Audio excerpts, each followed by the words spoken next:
Substitute Creacher by Chris Gall.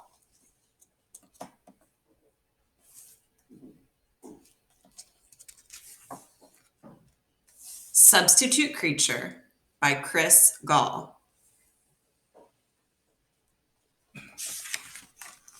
On a windswept day in late October, the students of Miss Jenkins' class arrived to a surprise at school.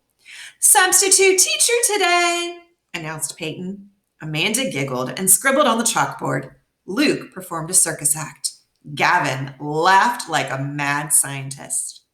Then, at precisely 8 o'clock, the door to the classroom creaked open. The substitute entered the room. "Good morning to all. My name's Mr. Creacher. Miss Jenkins has asked me to step in as teacher. She claims that this class has grown quite out of hand, so I'm here to warn you we're taking a stand." Amanda snickered at the way he spoke. Gavin opened a fresh box of tacks. The Creature glared. "If you're plotting some mischief, please don't even try. In the back of my head, you'll find more than one eye." Luke drew an eye on his own forehead. Mr. Creature didn't think it was funny at all. "Attention all scamps, all rascals and fools. For 49 years, I've visited schools. I've collected some tales whose lessons are grave about boys and girls who didn't behave. They'll give you the goosebumps, they'll shiver your skin. Now pay strict attention. It's time we begin." And with that, Mr. Creature reached into his bag. Then he pulled out a tattered file. "First we met Keith, a hungry young lad. Snacking on glue was a habit he had. He ate so much glue, no amount was too much, that he started to stick to all he would touch. Soon no one could find the boy underneath all of the objects that stuck to poor Keith."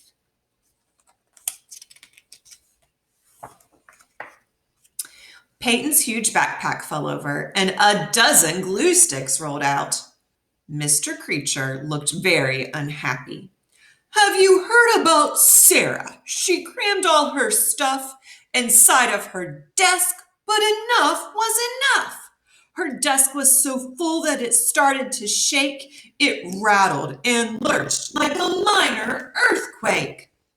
Kids ran for their lives, and the teachers threw fits, and then Sarah's desk blew itself into bits."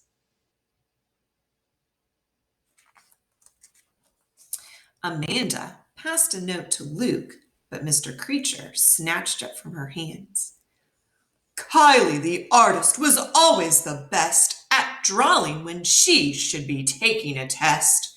When a dragon she blew looked so real it blew smoke. The children suspected it might be a joke. But the dragon on paper then leapt from the page. It tore through the room in a flame-throwing rage."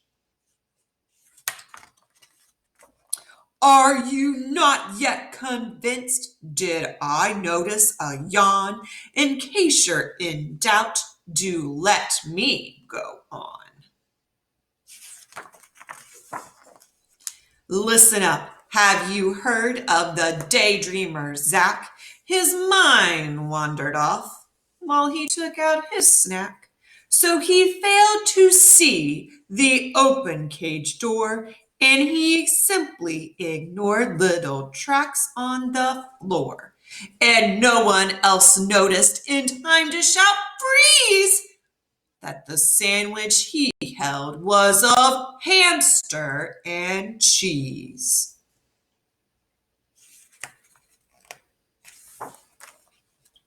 Luke jumped when he felt a nibble inside his shirt pocket. Mr. Creature opened another file. "Kate always carried her backpack with pride. It made a great place for her monkey to hide. Now everyone knows the no pets allowed rule.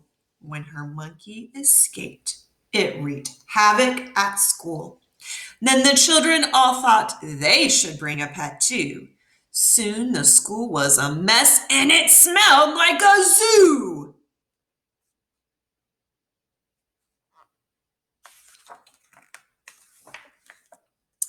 Gavin quietly tied Amanda's shoelaces together. Mr. Creature scowled, then continued. Now this impish fellow, whose nickname was Hank, like most little boys, loved to pull a grand prank. He brought in a guppy to enliven the class, but in days it grew teeth that could chomp right through glass. It wouldn't stop growing, its skin became dark. Now Hank really wished he'd not brought in a shark.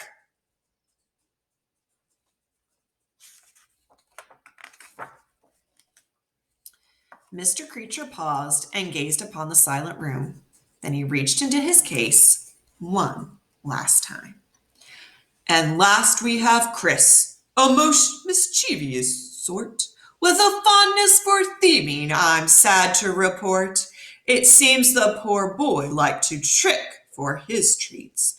Dressed like a monster, he scared kids for sweets. But then he stole candy from a magical gnome. Now the trick was on Chris. He could never go home. Never? Amanda gulped. Why? Whispered Peyton. When he took off his costume, Chris saw the gnome's curse. He had 7 green legs and something much worse. A note explained how, for the rest of his days, he'd teach other children about wicked ways. Dear Chris, I'm sorry to tell you this, but till he repaid his debt, a creature he'd be, and by now you should know that monster is me.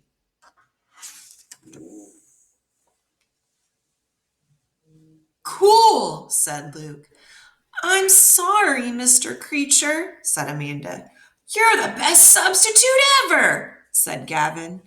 Mr. Creature spied the clock on the wall. It all happened here half a century ago. At this very school, I thought you should know. Goodbye and good luck. My time here is done. I leave you a gift. For each, there is one. The students of Miss Jenkins' class thanked Mr. Creature for the candy and promised never to torment their teacher again. Then Mr. Creature was gone. Outside, Mr. Creature looked in his case and saw that he had one last piece of candy he had stolen so many years ago. He just needed someone to give it to. Then he noticed a small old man nearby who wore a funny, familiar hat. Mr. Creature quietly slipped the candy into the man's pocket. As the substitute creature walked slowly down the windy street, he noticed a sweet smell in the autumn air. It was a smell he remembered from long ago. His tentacles tingled as the smell pulled him forward, and the world started to spin around him. He began to run to a small house at the end of the street.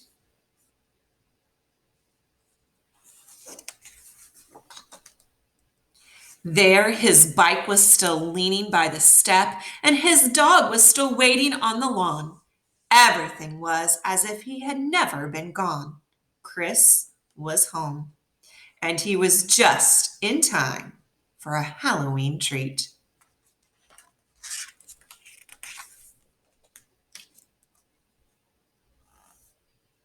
The end.